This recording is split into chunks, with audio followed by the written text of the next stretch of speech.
৩৫০ বছরেরও পুরনো কিন্তু বর্ধমান মহারাজের রথে চড়েন না জগন্নাথ। কেন জানেন? জানলে চমকে উঠবেন।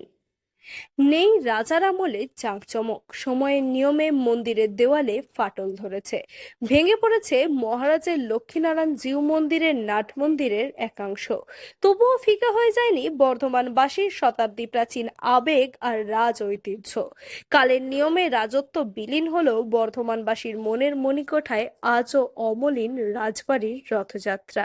তাই প্রতি বছরের মতো এবছরও প্রথা মেনে রাজবাড়ির রথের দড়িতে টান পড়ল বর্ধমানে।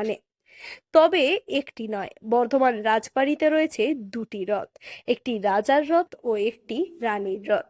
আর দুটি রথেই রয়েছে এক বিশেষ বৈশিষ্ট্য।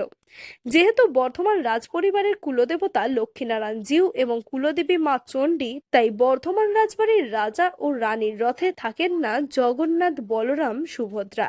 তাদের বদলে রাজার রথে বসেন গোপাল আর রানীর রথে বসেন লক্ষ্মীনারায়ণ জিউ।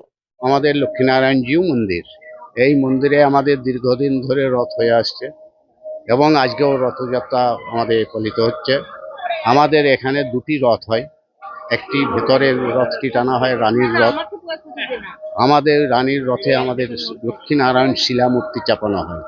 আমাদের সুভদ্রা, বলরাম, জগন্নাথ বসেন এবং কাঁঠালতলায় যে রথটি আমাদের বাইরে মন্দির প্রাঙ্গণের মধ্যেই আছে, এই রথটি হচ্ছে রাজার রথ।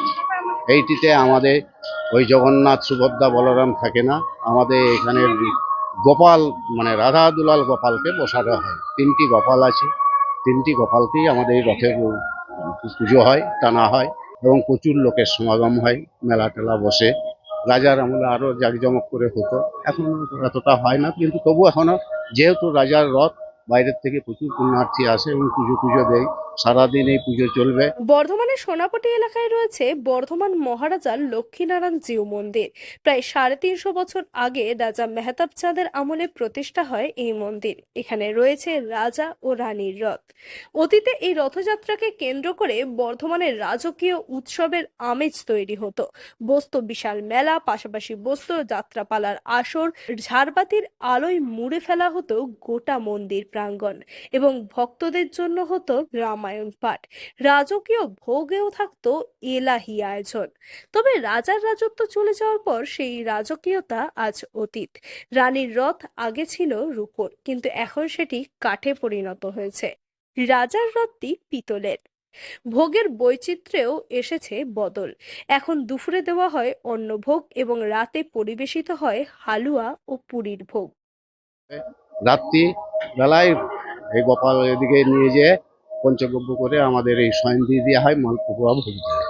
আর এই রানীর রথ তো রূপোর ছিল, রূপোর ছিল আগে, সেটি এখন কাঠে রূপোরটা কাঠে পরিণত হয়েছে।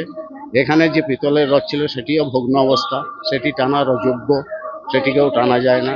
এবং আমাদের এই নহবতখানা মন্দির এ ভেঙে ভগ্ন অবস্থা, ভেঙে ভেঙে পড়ছে।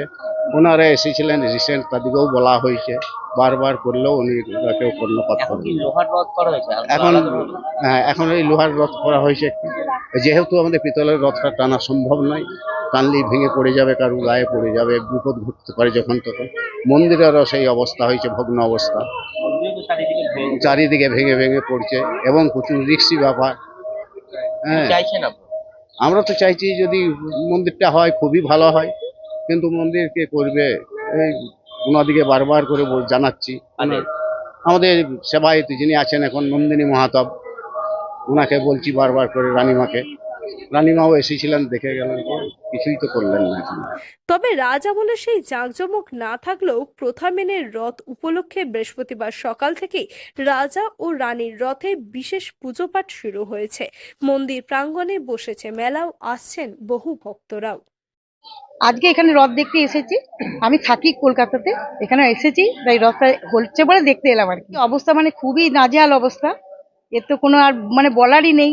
এগুলো একটু যদি একটু মেনটেন্স হয়, একটু দেখার, সবাই তো এখানকার রথটা তো একটু মানে নামকরাই ছিল, তো একটু যদি মেনটেন্স হয়, সবাই একটু আনন্দ উপভোগ করে, মানুষের তো এটা একটা বড় জিনিস, রাজার জিনিস বলে কথা।